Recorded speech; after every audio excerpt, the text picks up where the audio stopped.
ప్రేమించి పెళ్లి చేసుకొని గర్భవతిని చేసి వదిలేసిన భర్త ఇంటి ఎదుట ఓ మహిళ 3 రోజులుగా దీక్ష చేస్తోంది. గుంటూరు జిల్లా అచ్చంపేట మండలం వేల్పూరులోని భర్త ఇంటి ఎదుట న్యాయ పోరాటానికి దిగింది బాధితురాలు.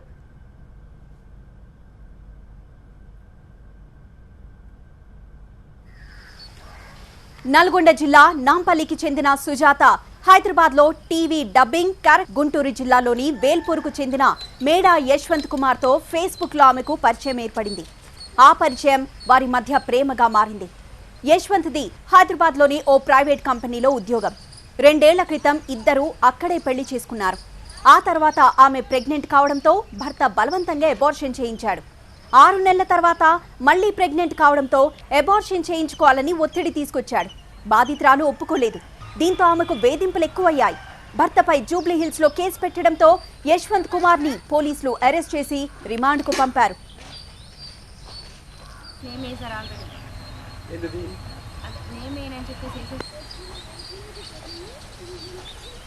బెయిల్ పై బయటకొచ్చిన యశ్వంత్ చెప్పా పెట్టకుండా వేల్పూర్కు వెళ్లిపోయాడు. విషయం తెలుసుకున్న బాధితురాలు భర్తను వెతుక్కుంటూ వేల్పూర్కొచ్చి గ్రామ పెద్దలకు జరిగిన విషయం చెప్పింది. గ్రామ పెద్దలు నచ్చజెప్పినా యశ్వంత్ వినిపించుకోలేదు. దీంతో బాధితురాలు భర్త ఇంటి ముందు ఆదివారం సాయంత్రం నుంచి దీక్ష చేస్తోంది.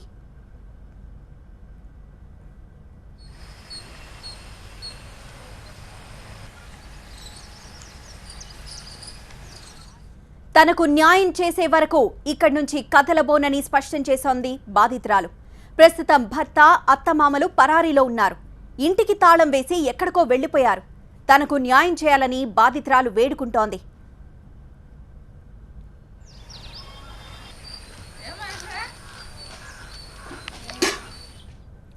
గుంటూరు నుండి మా ప్రతినిధి నాగరాజ్ మరింత సమాచారం అందిస్తారు. నాగరాజ్, పెళ్లికి దారితీసింది. 2 ఏళ్లు కాపురం చేసిన తర్వాత భార్యను ఎవరో తెలియదనడంతోనే ఆందోళన చెందిన భార్య భర్త ఇంటి మీద ధర్నా చేస్తున్న పరిస్థితి ఉంది. ముఖ్యంగా గుంటూరు జిల్లా అచ్చంపేట మండలం వేల్పూర్ గ్రామానికి చెందిన యశ్వంత్ బీటెక్ చేసి హైదరాబాద్ లో ఉద్యోగ నిమిత్తం హైదరాబాద్ లో ఉంటున్నాడు. ఈ నేపథ్యంలోనే డబ్బింగ్ ఆర్టిస్ట్ గా పనిచేస్తున్న సుజాతకు ఫేస్బుక్ ద్వారా పరిచయం అయ్యాడు. ఇద్దరు ఆ పరిచయం ప్రేమ తర్వాత పెళ్లి పెద్దలకు తెలియకుండా పెళ్లి కూడా 2 ఏళ్ల క్రితమే చేసుకున్నారు. ఆ తర్వాత ఇద్దరు కలిసి హైదరాబాద్ లోనే కాపురం ఉంటున్నారు. ఈ క్రమంలోనే గర్భం వచ్చినప్పటికీ కూడా గర్భాన్ని పెద్దలకు తెలియకుండా పెళ్లి చేసుకున్నాం, సమస్యలు ఎదుర్కోవాల్సి వస్తుందని చెప్పి అబార్షన్ చేయించిన యశ్వంత్ కొద్ది రోజులుగా సుజాతను వదిలి వెళ్లిపోయాడు. ఎక్కడ ఉన్నాడో కూడా తెలియని పరిస్థితుల్లో సుజాత హైదరాబాద్ లోని పోలీస్ స్టేషన్ లో పోలీసులకు ఫిర్యాదు చేసింది. అయితే అప్పటి నుండి సెల్ ఫోన్ కూడా అటెండ్ చేయకుండా ఎక్కడికో వెళ్లిపోవడంతోనే తన యశ్వంత్ సొంతూరు తెలుసుకున్న సుజాత అక్కడికి వచ్చి పెద్దలకు వివరించింది. ఈ విధంగా పెళ్లి చేసుకున్నాడు 2 ఏళ్ల క్రితం అని చెప్పేసి సాక్ష్యాధారాలతో సహా అన్ని రుజువులను కూడా ఆ గ్రామంలోని పెద్దలకు చూపించడం జరిగింది. ఈ నేపథ్యంలోనే అటు తల్లిదండ్రులు యశ్వంత్ కూడా నాగరాజు, మీరు ఒక్క నిమిషం లైన్ లో ఉండండి. బాధితురాలు సుజాత టెలిఫోన్ లైన్ లో సిద్ధంగా ఉన్నారు. సుజాత, మీరు ఎన్ని రోజుల నుండి అక్కడే ఉన్నారు? నిన్నండి, ఈ రోజు 2nd డే అండి. మరి ఎవరైనా వారి బంధువులు ఏమన్నా స్పందించారా? వాళ్ళ బంధువులు ఏమన్నా మీ దగ్గరకు వచ్చి మాట్లాడే ప్రయత్నం చేశారా? వాళ్ళ బంధువులు కానీ వాళ్ళ కుటుంబ సభ్యులు కానీ మా అత్తయ్య గారు, మా మామయ్య గారు అండ్ హస్బెండ్ వీళ్ళెవరూ ఫేస్ చేసే డేర్ చేయలేకపోతున్నారండి. అండ్ ఊరు వాళ్ళైతే సపోర్ట్ చేస్తున్నారు, మద్దతు ఇస్తున్నారు. ఇంకా మహిళా అంగడిబడి వాళ్ళందరూ సపోర్ట్ చేస్తున్నారండి. డిపార్ట్మెంట్ వాళ్ళు వచ్చి SICI వాళ్ళు మాట్లాడుతున్నారు, మేము పిలిపించి మాట్లాడతాము అనే హామీ ఇస్తున్నారు. ఇంకొకటి, ఇక్కడ నుంచి మీరు వెళ్ళిపోయి ఒకవేళ రెస్ట్ తీసుకున్నా కూడా రేపు మార్నింగ్ మనం పిలిపిస్తాము, మేము పిలిపియని పక్షంలో మీరు వచ్చి మళ్ళీ మీ దీక్ష కంటిన్యూ చేసుకోవచ్చని CI గారు హామీ ఇచ్చారండి. నేను అది కూడా మీడియా ముందు చెప్పండి సార్, నేను మీ మాట గౌరవించి మీరు చెప్పినట్టు చేస్తాను అని నేను చెప్పాను. దానికి CI గారు అంగీకరించారు అండి. మరి పోలీసుల దగ్గరికి వెళ్లారా? పోలీసులు ఏమంటున్నారు? వాళ్ళ నుండి ఎలాంటి సహాయం అందుతోంది మీకు? నేను ఇక్కడికి వచ్చేసి 5th డే అండి. గుంటూరు డిస్ట్రిక్ట్ వచ్చేసి ఇతని మీద కంప్లైంట్ రాసి ఫస్ట్ వీళ్ళు చెప్పిన థియరీ ఏంటంటే అండి, ఇక్కడ కంప్లైంట్ చేశారు, అక్కడే చూసుకోవాలి, ఇక్కడ కాదు అలా మాట్లాడారు. దాని తర్వాత పిలిపించి మాట్లాడతామని చెప్పారు. ఫస్ట్ డే 2nd డే అక్కడ చూసుకోవాలి అని చెప్పారు వీళ్ళు చెప్పిన దాన్ని బట్టి. దాని తర్వాత నేను వచ్చేసి ఇంకా మళ్ళీ పెద్ద మనుషుల్ని కన్సల్ట్ అయ్యాను, పిలిపించి మాట్లాడతామని వీళ్ళు చెప్పారు. నేను ఈవినింగ్ గ్రామ పంచాయతీ దగ్గరికి వెళ్ళినట్టయితే ఈ పెద్ద మనుషులు చెప్పారు, అయినా మేము రాము, అమ్మాయి ఏం చేసుకుంటుందో చేసుకోమనండి అని వాళ్ళ కుటుంబ సభ్యులు చెప్పారండి. దాని తర్వాత ఇంకా ఏం చేయాలో తెలియకంటే పరిస్థితిలో ఇంకేదైతే అది అయిందని చెప్పేసి వచ్చి వాళ్ళ ఇంటి ముందు కూర్చోవడం జరిగిందండి. నిన్నంతా అలా గడిచిపోయింది. ఈ రోజు కూడా అలా కంటిన్యూ అవుతుంది. ప్రజెంట్ అయితే ఈ ఒక్క నైట్కి మీరు ఎక్కడైనా ఉండండి అమ్మా, రేపు మార్నింగ్ వాళ్ళు పిలిపించి మాట్లాడతామని ఎస్ఐ గారు, సిఐ గారు, ఊరు పెద్దలు హామీ ఇస్తున్నారండి. అసలు యశ్వంత్ కు మీకు ఎక్కడ గొడవలు వచ్చినాయి సుజాత? పెళ్లి చేసుకున్నామండి, హ్యాపీగా ఉన్నాము, కాపురం చేసుకుంటామున్నాము. తర్వాత వీళ్ళు అఫీషియల్ గా పెళ్లి చేస్తాను వాళ్ళ పేరెంట్స్ సైడ్ చేశారు. దాని తర్వాత మా హస్బెండ్ మా ఇంట్లో ఉన్నాడు, నేను ఉండే రెసిడెన్సీలో. వాళ్ళ మదర్ ఫోన్ చేసి నీ దగ్గర ఉన్నాడు అని వల్గర్ లాంగ్వేజ్ యూజ్ చేసి వచ్చినట్టు బూతులు మాట్లాడారండి. మాట్లాడిన తర్వాత ఆ కోపంలో నేను సూసైడ్ చేశాను. హాస్పిటల్లో వేసేసి ఐసీ షిఫ్ట్ చేయగానే నా ఫోన్లో ఉండే కొన్ని డీటెయిల్స్, ఆల్మోస్ట్ పెళ్లి ఫోటోస్ ఇలాంటివన్నీ డిలీట్ చేసేసి పారిపోవడం జరిగింది వాళ్ళని తీసుకొని. నేను ఇంకా నెక్స్ట్ డే ట్రీట్మెంట్ ఆపేసుకొని నా హస్బెండ్ చూడాలి అనే దాంట్లో ట్రీట్మెంట్ కథ దృష్టిగా వచ్చేసి ఫోన్లు చేశాను. వీళ్ళెవరూ రెస్పాండ్ అవ్వలేదు. నా హస్బెండ్ ఫోన్కి నేను ఫోన్ చేస్తే వాళ్ళు లిఫ్ట్ చేసి నీ వాయిస్ బాగుంటుందంట, నువ్వు బాగుంటావంట కదా, మీ ఆయన ఎక్కడుంటాడో రోడ్ల మీద వెతుకొని ఇలా వరస్ట్గా మాట్లాడారండి. నేను చెప్పాను మా హస్బెండ్కి ఫోన్ ఇవ్వండి, ఇలా మాట్లాడడం కరెక్ట్ కదని. వినిపించుకోకుండా ఇలా మాట్లాడారు. దాని తర్వాత నేను వెళ్ళేసి చిన్న కంప్లైంట్ ఇచ్చాను జూబ్లీహిల్స్ లో. సార్ ఇలా మేము పెళ్లి చేసుకున్నాం, ఇలా లవ్ చేసుకున్నాం, మా అత్తయ్య గారు తిట్టారు, నేను ఇలా చిన్న కంప్లైంట్ ఇచ్చాను, మా వాళ్ళ ఫ్యామిలీ వాళ్ళని పిలిపించి మాట్లాడండి సార్ అని చెప్పాను.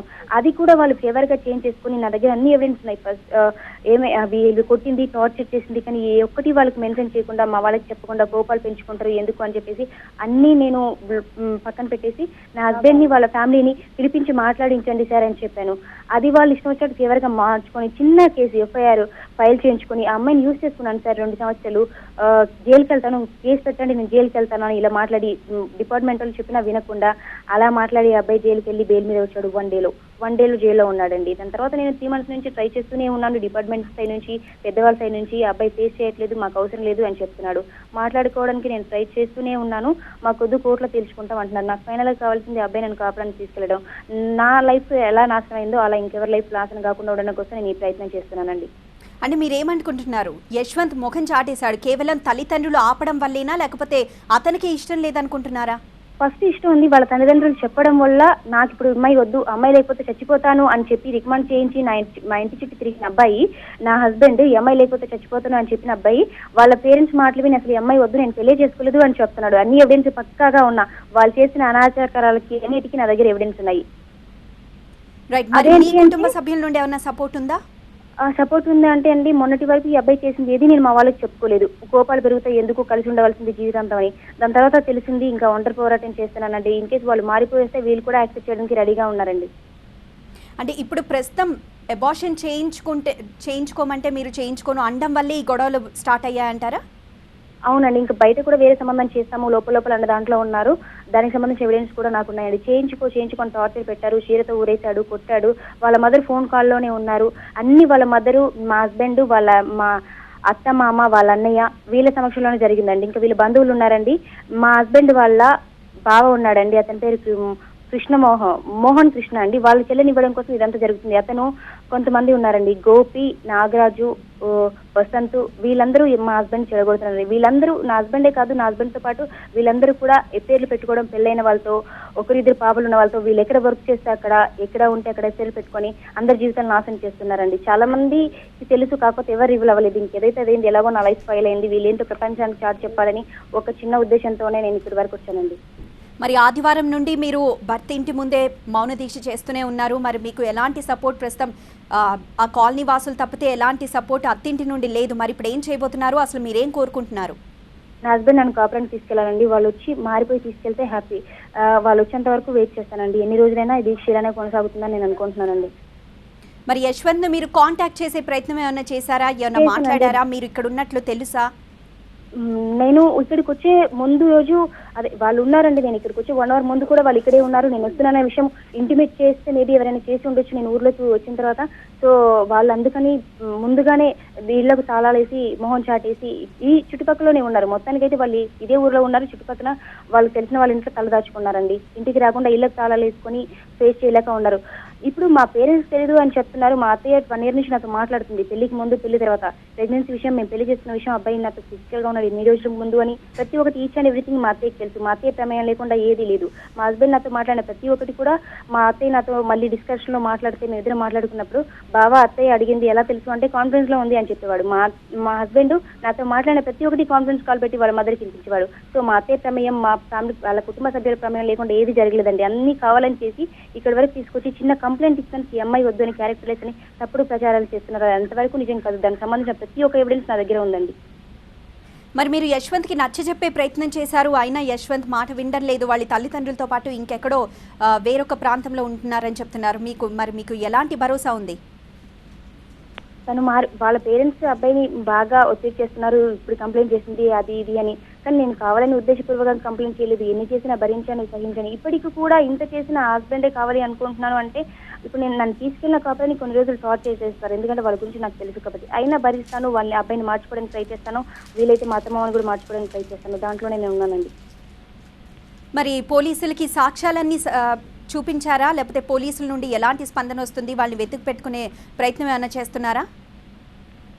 వాళ్ళ ప్రయత్నం వాళ్ళు చేస్తున్నారు. దాంతోపాటు గ్రామ ప్రజలు కూడా ప్రయత్నిస్తున్నారు మాట్లాడడానికి. కాకపోతే వాళ్ళు వస్తాము రాము, అప్పుడు వస్తాం ఇప్పుడు వస్తాం మొహం చాడేయని జరుగుతుందండి.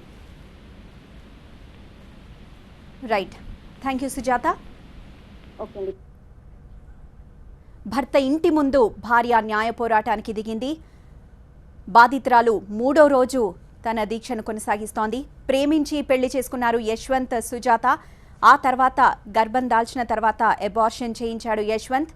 మరోసారి ప్రెగ్నెంట్ కావడంతో మరోసారి అబార్షన్ చేయించుకోమని యశ్వంత్ సుజాతని బలవంతం చేయడంతో సుజాత కేసు పెట్టడంతో ఒకరోజు యశ్వంత్ పోలీస్ స్టేషన్లో ఉన్నట్లు తెలుస్తోంది. ఆ తర్వాత పోలీస్ స్టేషన్ నుండి స్వగ్రామానికి వెళ్లిపోయాడు యశ్వంత్. సుజాతని కాంటాక్ట్ చేయలేదు. అయితే ప్రస్తుతం సుజాత భర్తను ఎత్తుక్కుంటూ వేల్పూర్కి చేరుకుంది. అక్కడే అత్తింటి ముందు మౌన దీక్ష చేస్తోంది. ప్రేమించి పెళ్లి చేసుకుని గర్భవతిని చేసి వదిలేసిన భర్త ఇంటి ఎదుట ఆ మహిళ 3 రోజులుగా దీక్ష చేస్తోంది. గుంటూరు జిల్లా అచ్చంపేట మండలం వేల్పూర్లో భర్త ఇంటి ఎదుట న్యాయ పోరాటానికి దిగింది ఆ బాధితురాలు.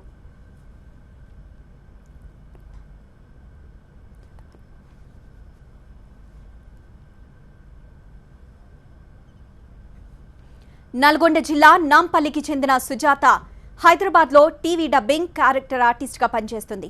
గుంటూరు జిల్లాలో వేల్పూర్కు చెందిన మేడా యశ్వంత్ కుమార్తో ఫేస్బుక్లో ఆమెకు పరిచయం ఏర్పడింది. ఆ పరిచయం వారి మధ్య ప్రేమగా మారింది. యశ్వంత్ది హైదరాబాద్లోని ఓ ప్రైవేట్ కంపెనీలో ఉద్యోగం. 2 ఏళ్ల క్రితం ఇద్దరూ అక్కడే పెళ్లి చేసుకున్నారు. ఆ తర్వాత ఆమె ప్రెగ్నెంట్ కావడంతో భర్త బలవంతంగా అబార్షన్ చేయించాడు. 6 నెలల తర్వాత మళ్లీ ప్రెగ్నెంట్ కావడంతో అబార్షన్ చేయించుకోవాలని ఒత్తిడి తీసుకొచ్చాడు. బాధితురాలు ఒప్పుకోలేదు. దీంతో ఆమెకు వేధింపులు ఎక్కువయ్యాయి. భర్తపై జూబ్లీ హిల్స్లో కేసు పెట్టడంతో యశ్వంత్ కుమార్ని పోలీసులు అరెస్ట్ చేసి రిమాండ్కు పంపారు. బెయిల్పై బయటకొచ్చిన యశ్వంత్ చెప్పా పెట్టకుండా వేల్పూర్కు వెళ్లిపోయాడు. విషయం తెలుసుకున్న బాధితురాలు భర్తను వెతుక్కుంటూ వేల్పూర్ వచ్చి గ్రామ పెద్దలకు జరిగిన విషయం చెప్పింది. గ్రామ పెద్దలు నచ్చజెప్పినా యశ్వంత్ వినిపించుకోలేదు. దీంతో బాధితురాలు భర్త ఇంటి ముందు ఆదివారం సాయంత్రం నుంచి దీక్ష చేస్తోంది. తనకు న్యాయం చేసే వరకు ఇక్కడి నుంచి కదలబోనని స్పష్టం చేస్తోంది బాధితురాలు. ప్రస్తుతం భర్త, అత్తమామలు పరారీలో ఉన్నారు. ఇంటికి తాళం వేసి ఎక్కడికో వెళ్లిపోయారు. తనకు న్యాయం చేయాలని బాధితురాలు వేడుకుంటోంది.